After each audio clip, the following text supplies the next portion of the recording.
Alright, I want to see if I can get this story straight without laughing, because I found it was funny. From my perspective, it was very, very funny.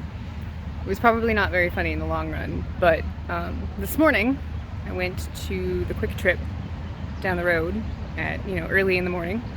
And when I got there, I stopped in the bathroom first, and after washing my hands, an EMT kind of slowly opens the door.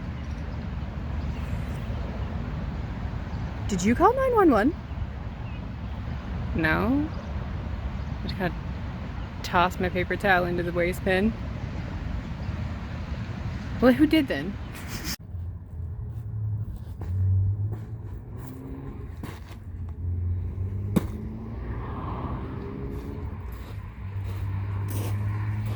So I walk out of the bathroom, and the other EMTs from the ambulance that was sitting out front of the Quick Trip were all standing inside, and they're all looking at me like,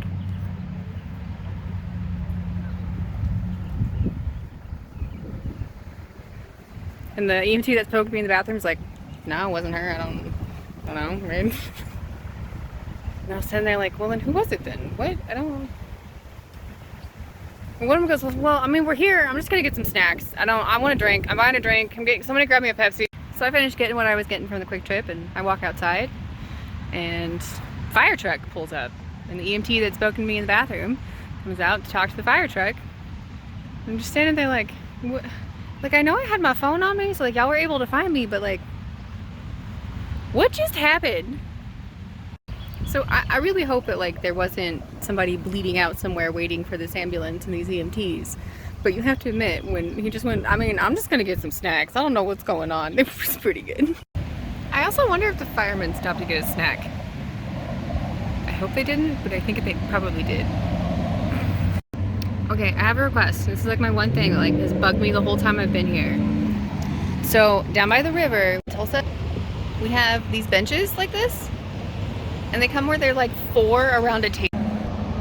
Y'all, the tables themselves don't have like a chessboard or a checker pattern to make a chessboard. That's a fail. That's just a massive fail. We should fix that.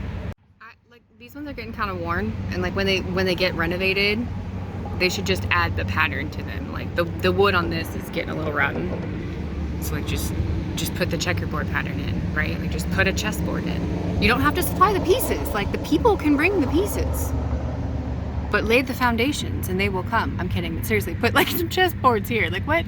Okay, real talk time. None of this EMTs finding me randomly in a bathroom because nobody knows where I am. So, where in the world is Ruth Martini? I think to start with, you can find me every Sunday. We'll start with like 11 a.m. to 3 p.m. I'll be down where the Bears play by the river. I'll just be hanging out in that area. If it's raining, I might like do my laundry and go to the laundromat across the street. But I'll be right over there. Ooh, this lighting's terrible. Ooh, hello. So I never found out about the 911 call yesterday, but I have a pretty good idea of what happened. I was told that I had access to the building from 6 a.m. until 10 p.m. And I showed up yesterday and I got into the building at 6:07 a.m. And the alarm started going off, and I was just like, I can't, like, I'm not a trespasser. I'm not outside of my time, and that I'm allowed to be here. I'm going to go get done what I have to get done. So I think that's actually what called 911 and probably why my name got attached to it. It was pretty funny. Okay, the lighting is better over here. I just walked over here, but I just wanted to show you my sunburn, like where the road rash was, burned real easily. And everything's a little swollen and tender from being sunburned.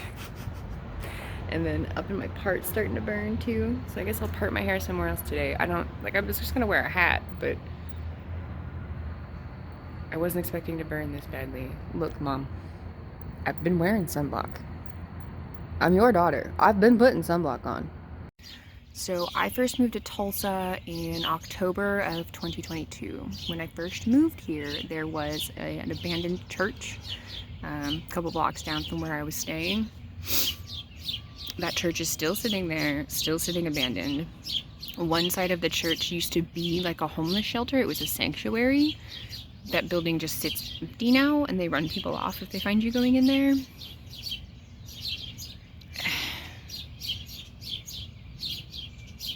I don't have the money, but I know like the city does, or the state does, or probably a private investor be willing to do something like this. I'm one of those people that's willing to help run a program, willing to actually put in the effort to run one of those buildings and make it a shelter for people. But one of those shelters that doesn't fall into the crazy, like you only have 90 days, you have to look for a job, you have to do all this crazy shit, you can't be in there during certain times of the day, like none of that crazy shit, like just a place to rest for people. A lot of people who are homeless are dealing with a lot of things like what I went through. I mean, like you see this on my face, like some people wake up on the streets and don't know what happened to them. And then they just end up in a homeless program, right? So it's not really their fault. And it's not really their fault when they become addicts either, because they just, what else do you do with your life at that point?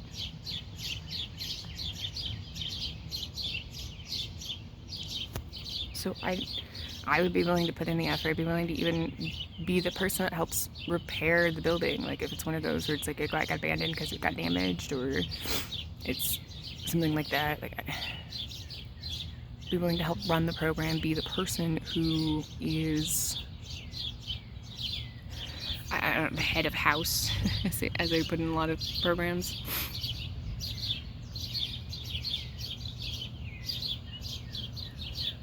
I just don't get it. Like we have a lot of abandoned buildings, and a lot of them are churches. Something happened in the South, and a lot of Baptists have a lot of like random churches that are just sitting there. They've relinquished the church. Like it's no longer a Baptist church. It's just an empty building. But we have like several here in town. They just like built a new building, and they're like downtown in a real nice building now. But we have some abandoned ones. I don't necessarily want to blame the church themselves, but I almost feel like they should have worked harder to do that with that building. I know a lot of them, they closed their doors because of lack of attendance, so like there wasn't an option for them, but I just really hate like realtor tycoons that come and like buy the building, and they're like, oh, I'm gonna invest and like make a bunch of money off this, and they just walk past a bunch of homeless, or even worse, they call the police and have them run off the homeless so they can do that.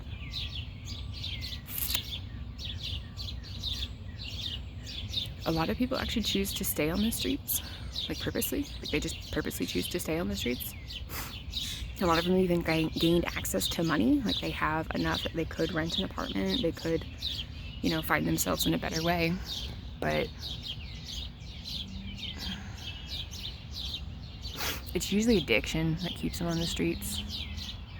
And if you help take care of the hard part for them, somewhere to stay, somewhere to go, something to do, a reason to stay sober. Like you get to stay in the shelter as long as you want. You don't have to do anything crazy, just stay sober.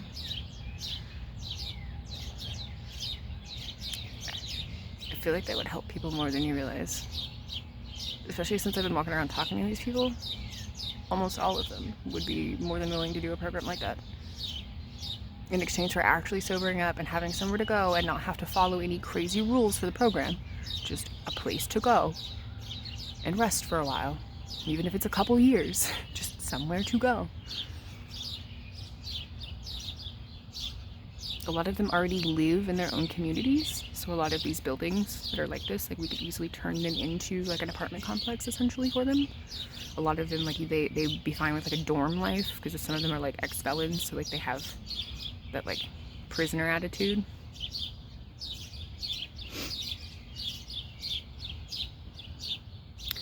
But I guess I'm just a crazy woman rambling to myself. So I've said it before, and I will say it again. Some of the best people that live in this world live on the streets and walk amongst the homeless, or unhoused, as they put it.